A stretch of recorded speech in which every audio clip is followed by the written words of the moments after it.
नमस्कार, सुजस बुलेटिन में आपका स्वागत है। मैं हूं आपके साथ अश्विनी सिरोही। सबसे पहले एक नजर हेडलाइंस पर। मुख्यमंत्री ने किया नाहरगढ़ में टाइगर सफारी का लोकार्पण। कहा, टाइगर सफारी से पर्यटन के क्षेत्र में होगी नई शुरुआत। मुख्यमंत्री ने किया बाघ शावकों का नामकरण। नर बाघ शावक का नाम भीम और मादा बाघ शावक का नाम रखा स्कंदी। विभागीय प्रेस समिट के आयोजन की समीक्षा बैठक। मुख्यमंत्री ने कहा, निवेश अनुकूल हो विभागों की नवीन नीतियों का निर्माण। मुख्यमंत्री श्री भजनलाल शर्मा ने आज जयपुर के नाहरगढ़ में टाइगर सफारी का फीता काटकर लोकार्पण किया। प्रदेशवासियों को मिली सौगात से अब वन्य जीव प्रेमी टाइगर सफारी का आनंद ले सकेंगे। इस दौरान मुख्यमंत्री ने नाहरगढ़ जैविक उद्यान में 2 बाघ शावकों का नामकरण भी किया। मुख्यमंत्री ने मादा बाघ शावक का नाम स्कंदी और नर बाघ शावक का नाम भीम रखा। श्री शर्मा ने प्रदेशवासियों को 2 अक्टूबर से 8 अक्टूबर तक मनाए जा रहे वन्य जीव सप्ताह की बधाई देते हुए कहा कि वन्य जीवों की रक्षा और प्रकृति को संजोए रखना हम सभी का कर्तव्य है। इस वन्य जीव सप्ताह में विद्यार्थियों को बायोलॉजिकल पार्क में निःशुल्क प्रवेश दिया जा रहा है।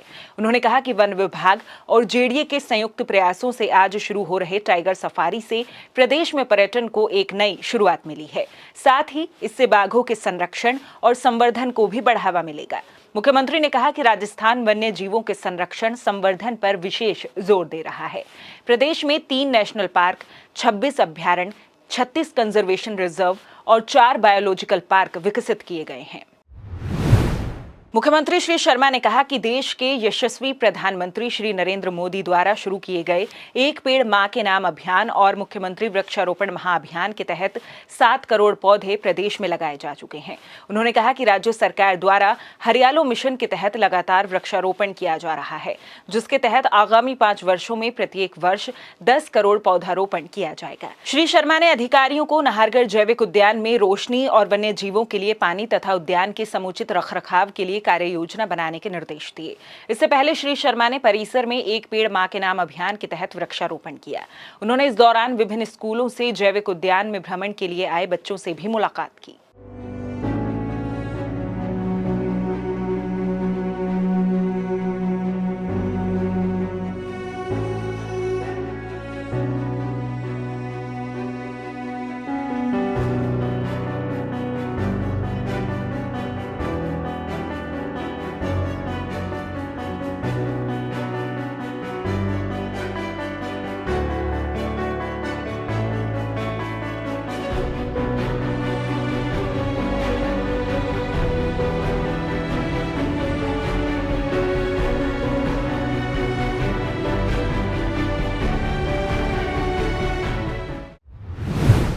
मुख्यमंत्री श्री भजनलाल शर्मा ने कहा कि rising Rajasthan global investment summit 2024 से राजस्थान का विकास तीव्र गति से होगा। उन्होंने कहा कि राज्य सरकार के प्रथम वर्ष में ही इस समिट के आयोजन से प्रदेश में औद्योगिक विकास का विस्तार होगा और युवाओं को रोजगार के अवसर भी उपलब्ध होंगे।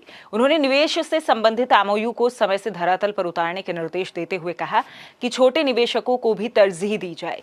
श्री शर्मा रविवार को मुख्यमंत्री आवास पर राइजिंग राजस्थान समिट के तहत विभागीय स्तर पर होने वाली प्री समिट आयोजन की तैयारियों को लेकर समीक्षा बैठक की अध्यक्षता कर रहे थे।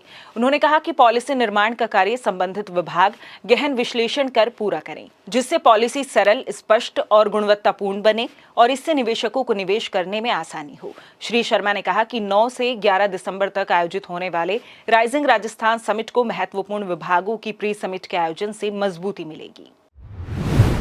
Rising Rajasthan global investment summit 2024 के तहत विदेशी निवेशकों, कॉरपोरेट जगत और अंतर्राष्ट्रीय संस्थाओं को प्रदेश में निवेश के लिए आमंत्रित करने के लिए उद्योग एवं वाणिज्य मंत्री कर्नल राज्यवर्धन राठौड़ के नेतृत्व में राजस्थान सरकार का प्रतिनिधिमंडल 8 अक्टूबर को सिंगापुर इन्वेस्टर मीट में हिस्सा लेने और वहां के गणमान्य व्यक्तियों और व्यापार जगत के आला अधिकारियों से मिलने के लिए सिंगापुर के दौरे पर रवाना हुआ है। अपनी 4 दिवसीय यात्रा में राज्य सरकार का प्रतिनिधिमंडल सिंगापुर सरकार के वरिष्ठ अधिकारियों, सार्वजनिक और निजी कंपनियों के प्रतिनिधियों, व्यापार और व्यवसाय से जुड़े अन्य स्टेक होल्डर्स से मुलाकात करेगा।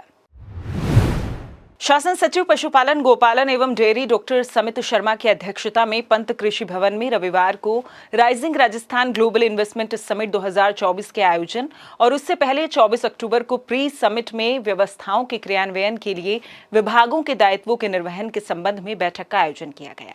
बैठक में डॉक्टर शर्मा ने अधिकारियों से अधिक निवेशकों को राइजिंग राजस्थान से जोड़ने और समिट को सफल बनाने के लिए पूरी लगन और मेहनत से काम करने का आह्वान किया। उन्होंने 24 अक्टूबर को जयपुर में आयोजित होने वाली प्री समिट बैठक की तैयारियों के बारे में भी अधिकारियों को निर्देश दिए। वन एवं पर्यावरण राज्य मंत्री श्री संजय शर्मा ने रविवार को अलवर जिला स्थित ट्रांसपोर्ट नगर में Lakshmi Bharat gas service agency का उद्घाटन किया। मंत्री श्री शर्मा ने आमजन को संबोधित करते हुए कहा कि महिलाओं के धुआं मुक्त रसोई के सपने को साकार करने के उद्देश्य से प्रधानमंत्री श्री नरेंद्र मोदी ने उज्ज्वला योजना के माध्यम से देश की करोड़ों महिलाओं को धुएं से मुक्ति दिलाई है। मंत्री श्री शर्मा ने जन सुनवाई कर आमजन की परिवेदनाओं को सुनकर संबंधित अधिकारियों को त्वरित निराकरण करने के निर्देश दिए। मंत्री श्री शर्मा ने राजगढ़ तहसील के ग्राम गोला काबास स्थित सिरसा माता के मंदिर में पूजा अर्चना कर प्रदेश की खुशहाली की मंगल कामना की। महिला एवं बाल विकास शासन सचिव श्री महेंद्र सोनी ने बताया कि राष्ट्रीय पोषण माह 2024 के लिए जन आंदोलन डैशबोर्ड का अंतिम परिणाम प्राप्त हो गया है। उन्होंने बताया कि इसमें राजस्थान के महिला बाल विकास विभाग के अंतर्गत समेकित बाल विकास सेवाएं निदेशालय को राष्ट्रीय स्तर पर शानदार प्रदर्शन के लिए चौथी रैंक प्राप्त हुई है। जन आंदोलन डैशबोर्ड पर राजस्थान राज्य में आयोजित हुई गतिविधियों की 1,14,69,191 एंट्री हुई है। निदेशक समेकित बाल विकास सेवाएं श्री ओपी बुनकर ने बताया कि राष्ट्रीय पोषण माह 2024 के लिए जन आंदोलन डैशबोर्ड पर राजस्थान की ओर से बेहतरीन काम किया गया। इसकी रिपोर्टिंग की प्रविष्टियां करने में चूरू, टोंक और हनुमानगढ़ आगे रहे। देशवासियों के कल्याण के लिए प्रतिबद्ध राज्य सरकार द्वारा आमजन की समस्याओं और परिवेदनाओं की सुनवाई कर उनके तुरंत निस्तारण के लिए हर माह की भांति सितंबर माह में भी त्रिस्तरीय जन सुनवाई कार्यक्रम आयोजित किया जाएगा। जन अभियोग निराकरण विभाग की शासन सचिव श्रीमती उर्मिला राजौरिया ने बताया कि राज्य के समस्त जिलों में इस महीने के पहले गुरुवार को ग्राम पंचायत स्तर पर और द्वितीय गुरुवार को उपखंड स्तर पर जन सुनवाई शिविर लगाए जाएंगे। इसी तरह तृतीय गुरुवार को जिला स्तर पर इन शिविरों का आयोजन कर आमजन की परिवेदनाओं का निस्तारण किया जाएगा। उन्होंने बताया कि मुख्य सचिव श्री सुधांश पंत द्वारा राज्य स्तर से वीसी के माध्यम से इन जन सुनवाई कार्यक्रमों का पर्यवेक्षण किया जाएगा। साथ ही अधिकारियों को जन सुनवाई में प्राप्त परिवेदनाओं को 3 दिन में संपर्क पोर्टल पर दर्ज करने के लिए निर्देशित किया गया है। खबरों का सिलसिला यूं ही जारी रहेगा, लेकिन उससे पहले देखिए ये संदेश। शूरवीरों की धरती राजस्थान इन दिनों एक अलग ही इतिहास रच रही है। मात्र 100 दिनों में 49 जिला चिकित्सालयों में वृद्ध जनों के लिए एक विशेष वार्ड की स्थापना, रामाश्रय की स्थापना। रामाश्रय एक ऐसी परिकल्पना है जिससे वृद्ध जनों को सरकारी अस्पतालों में गुणवत्तापूर्ण स्वास्थ्य सेवाएं मिलेंगी। चिकित्सक एवं नर्सिंग स्टाफ परिवार की तरह उनका ख्याल रखेंगे और सेवा करेंगे। माननीय मुख्यमंत्री का ये सपना ही नहीं संकल्प था, जिसे विभाग ने पूरा कर दिखाया। राज्य सरकार स्वास्थ्य सेवाओं में सर्वोच्च प्राथमिकता दे रही है। हमारे बुजुर्गों का अस्पताल में सुगमता और सम्मान के साथ उपचार मिले, इस दिशा में रामाश्रय एक संवेदनशील और मानवीय पहल है। रामाश्रय एक योजना मात्र नहीं, बल्कि करुणा और मानवीय मूल्यों को खुद में समाहित किए एक ऐसी सोच है जिसने राज्य भर के वृद्ध जनों के जीवन को बदल कर रख दिया। पंजीकरण से लेकर ओपीडी तक हर जगह एक विशेष काउंटर की व्यवस्था, ताकि भीड़ में धक्के न खाने पड़े। और इन सब से परे अत्याधुनिक तकनीक से lace air conditioned Ramashray ward. यहाँ इलाज के दौरान ज्यादातर टेस्ट बेड पर ही किए जाते हैं, ताकि मरीजों को एक से दूसरे काउंटर के चक्कर न काटने पड़े। जिन सुविधाओं को प्राप्त करने के लिए लोग लाखों रुपए खर्च कर देते हैं, राजस्थान सरकार निःशुल्क प्रदान कर रही है। भला कब किसी ने सोचा था कि अस्पताल में कदम रखने से लेकर पूरी तरह स्वस्थ हो जाने तक हर पल कोई इनका इस तरह ख्याल रखेगा जैसे एक योग्य संतान अपने माता पिता का रखती हो।